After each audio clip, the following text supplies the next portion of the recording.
Dear friends, मैं lieutenant doctor BL Mehra, associate professor, government Lohia PG college Churu, आज के video में आप सभी का स्वागत करता हूं। आज का वीडियो ह्यूमन फिजियोलॉजी के एक ऐसे एस्पेक्ट के बारे में है जो कि न केवल विज्ञान के विद्यार्थियों के लिए जानना ज़रूरी है, अपितु इसके बारे में आम आदमी को भी जानकारी होना ज़रूरी है। इसलिए आज का वीडियो न केवल स्टूडेंट्स बल्कि प्रत्येक व्यक्ति के लिए इम्पोर्टेंट है। आज का video circulatory system part first है, जिसमें हम सर्कुलेटरी सिस्टम के इंट्रोडक्शन और कार्डियोवास्कुलर सिस्टम के बारे में स्टडी करेंगे। सबसे पहले प्रश्न उठता है कि सर्कुलेटरी सिस्टम क्या है। ये हमारे शरीर में फैली हुई एक जालनुमा संरचना है, जिसको हम दो भागों में डिवाइड करके अध्ययन कर सकते हैं। एक जालनुमा संरचना धमनी और शिराओं यानी आर्टरी और वेन्स की है, और दूसरी जालनुमा स्ट्रक्चर लिम्फ वेसल्स की है, लसिका वाहिनियों की है। यदि ये जालनुमा संरचना आर्टरीज और वेसल्स की है तो हम इसे कार्डियोवास्कुलर सिस्टम कहेंगे, और यदि ये लिम्फ वेसल्स की है तो इसे लिम्फेटिक सिस्टम कहेंगे। तो ये कार्डियोवास्कुलर सिस्टम और लिम्फेटिक वेसल्स, इन दोनों का सिस्टम मिलकर के सर्कुलेटरी सिस्टम बनाता है। हम इस वीडियो में कार्डियोवास्कुलर सिस्टम के बारे में अध्ययन करेंगे, इसके घटकों का, इसका कार्य क्या है, इसमें किस प्रकार से सर्कुलेशन होता है, अनास्टोमोसिस यानी इसमें किस प्रकार से ये आर्टरीज और वेन्स आपस में कनेक्ट रहती हैं, इसकी स्टडी करेंगे। अप्लाइड एनाटॉमी यानी कार्डियोवास्कुलर सिस्टम की स्टडी किस प्रकार से हमारे लिए दैनिक जीवन में या हमारे व्यवहारिक रूप में कैसे प्रयुक्त की जा सकती है, इसका अध्ययन हम करेंगे। जैसा मैंने बताया, लिम्फेटिक सिस्टम की डिटेल स्टडी हम अन्य वीडियो में करेंगे। कार्डियोवास्कुलर सिस्टम, जैसा कि नाम से स्पष्ट है, कार्डियो का अर्थ होता है हार्ट और वास्कुलर का अर्थ होता है वेसल्स, यानी हार्ट और ब्लड वेसल्स मिलकर के कार्डियोवास्कुलर सिस्टम का निर्माण करती है। What is a cardiovascular system, कि ये कार्डियोवास्कुलर सिस्टम क्या है। The circulatory system carries blood and dissolve substances to and from different parts in the body. हमारा जो परिसंचरण तंत्र है, सर्कुलेटरी सिस्टम है, वो हमारे शरीर की तरफ रक्त और उसमें घुले हुए पदार्थों को लेकर के जाता है, और शरीर के विभिन्न अंगों से रक्त और उसमें घुले हुए जो डिजोल्व सब्सटेंसेस हैं उनको हार्ट की तरफ वापस लाने का काम करता है। Heart has the job of pumping these things around the body. Heart जो है एक पंप की भांति कार्य करके इन सभी पदार्थों को शरीर की तरफ लाता है और शरीर से वापस लाने का काम करता है। Heart pumps blood and substances around the body in tubes called blood vessels. Heart in tubes के माध्यम से, जिनको कि रक्त वाहिनियाँ या ब्लड वेसल्स कहते हैं, इन पदार्थों को भेजने का या पंप करने का काम करता है। The heart and blood vessels together make up the circulatory system, और ये हार्ट और ये ब्लड वेसल्स मिलकर के कार्डियोवास्कुलर सिस्टम का निर्माण करते हैं। How does this system work. अब प्रश्न उठता है कि ये सिस्टम कैसे काम करता है। मध्य में आप देख रहे हैं हार्ट को बनाया गया है। इसमें हार्ट के दो भाग बनाए हैं, एक नीले रंग से और एक लाल रंग से प्रदर्शित किया हुआ है। हार्ट शरीर के आगे के भागों जैसे लंग्स, हेड एंड आर्म्स, वहाँ तक ब्लड को पहुँचाने का काम करता है। साथ ही शरीर के जो पिछले भाग हैं, लिवर, डाइजेस्टिव सिस्टम, किडनीज और लंग्स, वहाँ तक भी रक्त को पहुँचाने का काम करता है।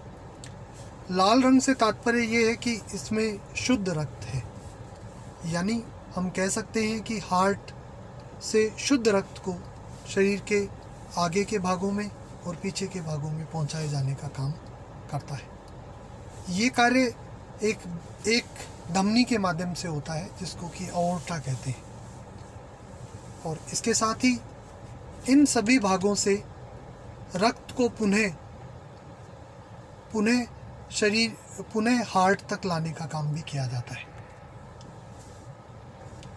तो हम कह सकते हैं कि कार्डियोवास्कुलर सिस्टम के 3 घटक हैं, कंपोनेंट हैं। हार्ट, मध्य में ब्लड और सबसे नीचे वेसल्स को दिखाया गया है। वेसल्स को हम अध्ययन की दृष्टि से 3 भागों में डिवाइड करते हैं, आर्टरीज, वेन्स एंड कैपिलरीज। इस चित्र में जो लाल रंग से आर्टरी को दर्शाया है, नीले रंग से वेन्स को दर्शाया है, और इनका जो बीच का जो भाग है जिसमें ये दोनों ही वेसल्स, आर्टरी और वेन्स, आगे चल कर के सब डिवाइडेड होती हैं और बहुत ही महीन वेसल्स का रूप धारण कर लेती हैं, ये कैपिलरीज कहलाती हैं। अगर हार्ट की बात करें तो ये एक मस्कुलर पंप है, कंपोज्ड ऑफ 4 चैम्बर्स, 4 चैम्बर्स से मिलकर के बनता है, divided into right and left halves. ये दाहिनी तरफ और बाएं तरफ के 2 भागों में बटा हुआ होता है, made up of cardiac muscle cell, और ये जिन पेशी कोशिकाओं से मिलकर के बना है उनको हम हृदयी पेशियां या कार्डियक मसल्स कहते हैं। हार्ट स्वयं चारों तरफ से एक आवरण के द्वारा ढका हुआ रहता है, प्रोटेक्टिव सैक होता है ये, जो कि कनेक्टिव टिश्यू से मिलकर के बना है, और सराउंड्स हार्ट को चारों तरफ से ये ढकता है। मध्य के चित्र से आप देख सकते हैं, फिल्ड विद फ्लूइड। और हार्ट का ये जो सैक है ये और इसके हार्ट के बीच में एक द्रव भरा रहता है जिसको पेरिकार्डियल फ्लूइड कहते हैं। ये पेरिकार्डियल फ्लूइड हार्ट की भारी झटकों से सुरक्षा करने का काम करता है। मायोकार्डियम के बारे में और स्टडी करें तो हम कह सकते हैं कि ये हार्ट की जो मसल्स हैं इनको मायोकार्डियम कहते हैं। The muscles of the heart strong and thick, ये मजबूत होती हैं, मोटी होती हैं, composed of spontaneously contracting cardiac muscle fibres, और लगातार संकुचन करने वाली कार्डियक मसल से मिलकर के बनती है। इन मसल्स की नेचर की बात करें तो ये can conduct electricity like nerves, ये तंत्रिकाओं की भांति इलेक्ट्रिसिटी को आगे पास कर सकती हैं।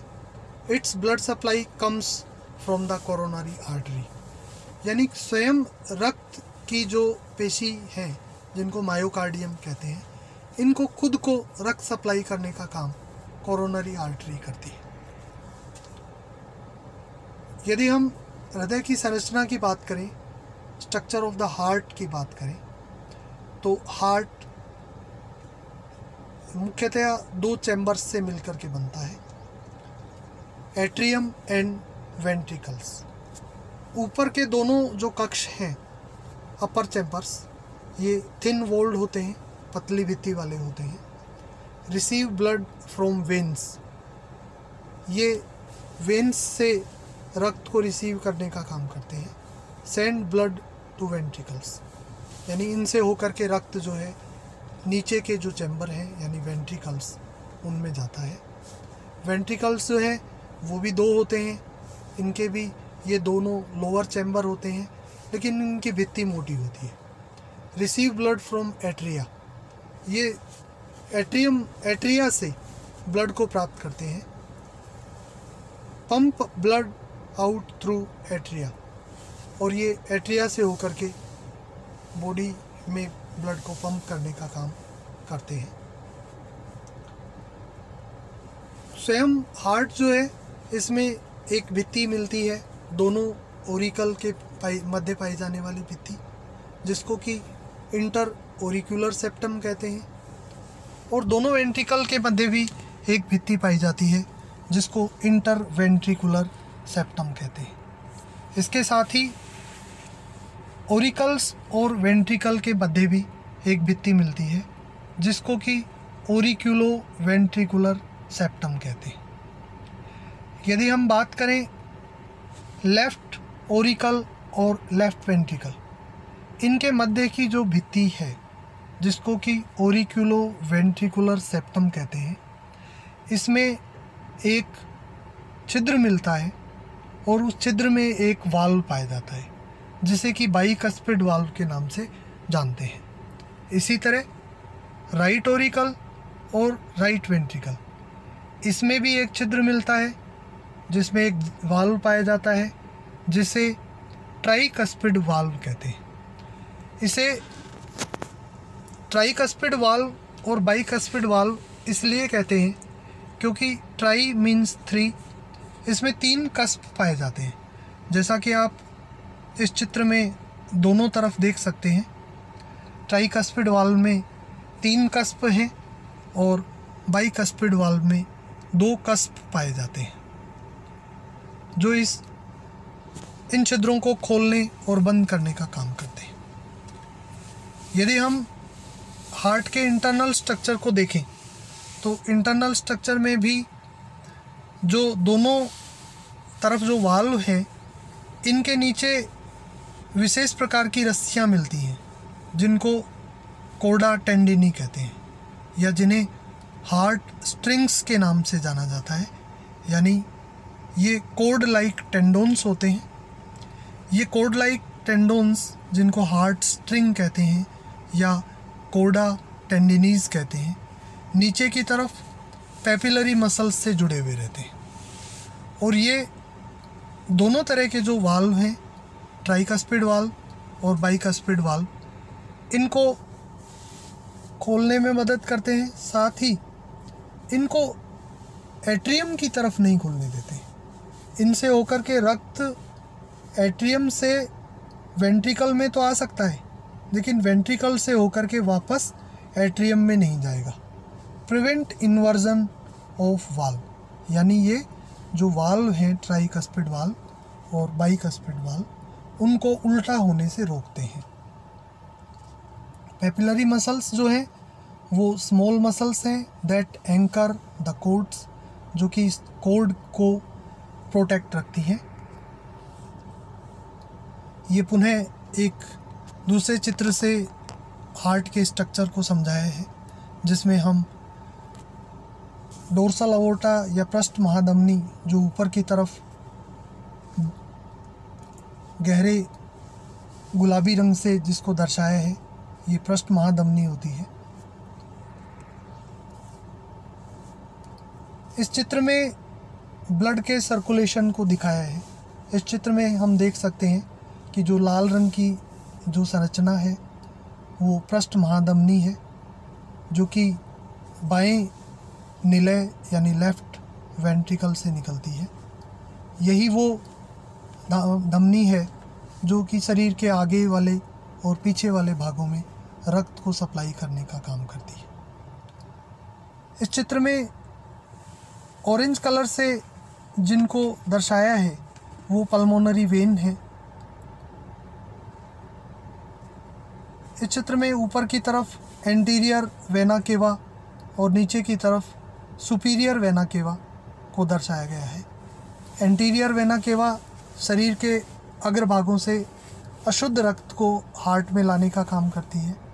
पोस्टीरियर वेना केवा शरीर के पश्च भागों से अशुद्ध रक्त को हृदय में लाने का काम करती है। एंटीरियर वेना केवा को सुपीरियर वेना केवा के नाम से भी जाना जाता है और पोस्टीरियर वेना केवा को इन्फीरियर वेना केवा के नाम से भी जाना जाता है क्योंकि इनकी स्थिति सुपीरियर की ऊपर की तरफ है और इन्फीरियर की नीचे की तरफ है। ब्लड वेसल्स जो हैं form A close circuit of tubes that carry blood through out the body. ये नलिकाओं का एक गहरा जाल है जो कि पूरे शरीर में फैला रहता है। यदि हम इन ब्लड वेसल्स को सिरे से सिरे जोड़ते हुए चलें तो इनकी लंबाई लगभग 62,000 मील हो जाती है। एक व्यक्ति की संरचना में, एक व्यक्ति की ह्यूमन बॉडी में 62,000 मील लंबी ब्लड वेसल्स मिलती हैं, जो कि पूरी पृथ्वी से की लंबाई से, या यूँ कह सकते हैं कि पूरी पृथ्वी की को 2.5 बार रैप कर सकती है। ब्लड वेसल्स को यदि देखें, आर्टरी और वेन्स, तो हम चित्र में देख सकते हैं आर्टरीज जो है वो मस्कुलर एंड इलास्टिक होती हैं और थिक वाल्ड होती हैं, और वेन्स जो हैं फ्लैसिड स्मूथ मसल्स के साथ पतली भित्ति वाली होती हैं। दोनों की संरचना में हम देख सकते हैं कि बाहर की तरफ कनेक्टिव टिश्यू होता है, जो कि गहरे भूरे रंग से चित्र में दर्शाया गया है। बीच में स्मूथ मसल्स होती हैं और अंदर की तरफ एंडोथीलियम पाई जाती है। आर्टरी पुनः आर्ट्रियोल्स में डिवाइड होती है। चित्र में हम देख सकते हैं कि इसमें कनेक्टिव टिश्यू जो है वो बहुत कम है। और इसी तरह से हम वेन्यूल्स का देखें, नीचे से दूसरे स्थान पर जो चित्र दिखाया गया है उसमें हम देख सकते हैं कि इसमें स्मूथ मसल्स जो है वो बहुत कम है। और दोनों तरह की ब्लड वेसल्स, आर्टरी और वेन्स, ये आगे चल कर के कैपिलरी में विभाजित होती हैं। इस चित्र में बिल्कुल मध्य में जो चित्र दर्शाया है वो कैपिलरी का है। ये इसमें केवल एंडोथेलियल लेयर मिलती है, नो मसल्स। इसमें मस्कुलर लेयर क्योंकि नहीं मिलती, तो इसलिए ये बहुत ही पतली होती है। इस तरह से ब्लड वेसल्स 3 प्रकार की हैं, artery, vein and capillaries. Artery और arterioles carry blood away from the heart, heart से ब्लड को दूर ले जाने का काम करती हैं शरीर के विभिन्न अंगों तक। और वेन्स और वेन्यूल्स जो हैं carry blood to the heart, हृदय की तरफ लाने का काम करती है। Capillaries allow exchange of nutrients, waste and gases. और रक्त केशिकाएँ जो अपशिष्ट पदार्थ हैं और पोषक पदार्थ हैं उनका, और गैसेज हैं उनके एक्सचेंज का कार्य करती है।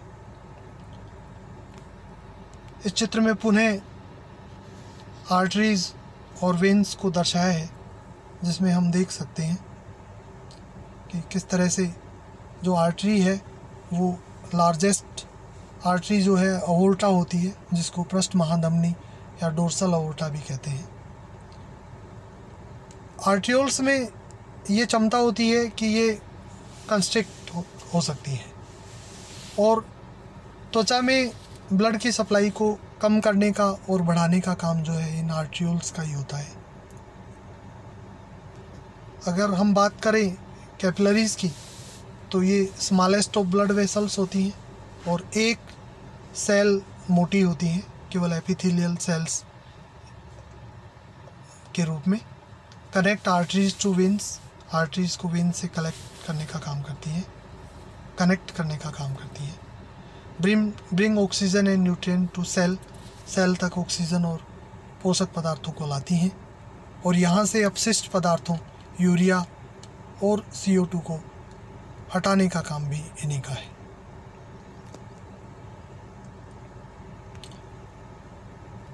वेन्स की बात करें तो वेन्स जो हैं carry blood toward heart, heart की तरफ रक्त को लाने का काम करती हैं।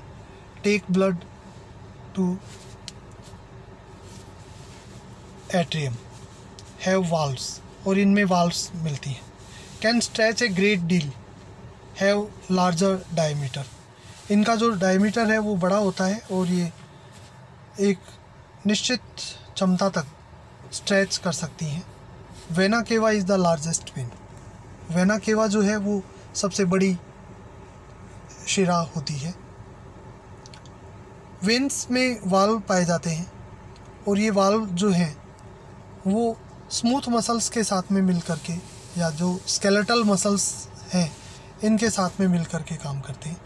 इस चित्र में आप देख ही रहे हैं कि जिस समय लेग जो है वो सामान्य स्थिति में होती है, उस समय हार्ट से पैरों की तरफ जो ब्लड है वो मूव करता है, और जो ही हम मूव करते हैं पैर को, तो ये जो लेग की जो मसल्स हैं, कंकालीय पेशियाँ, स्केलेटल मसल्स, ये दब करके और इसमें ब्लड के सर्कुलेशन को नीचे की तरफ नहीं आने देती और हार्ट की तरफ इसको मूव करवाती।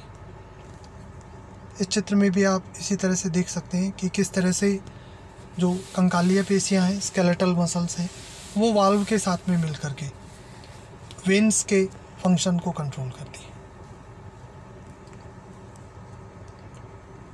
इस चित्र में आर्ट्रियोल्स को दर्शाया है और इसी तरह से वेन्यूल्स को दर्शाया है।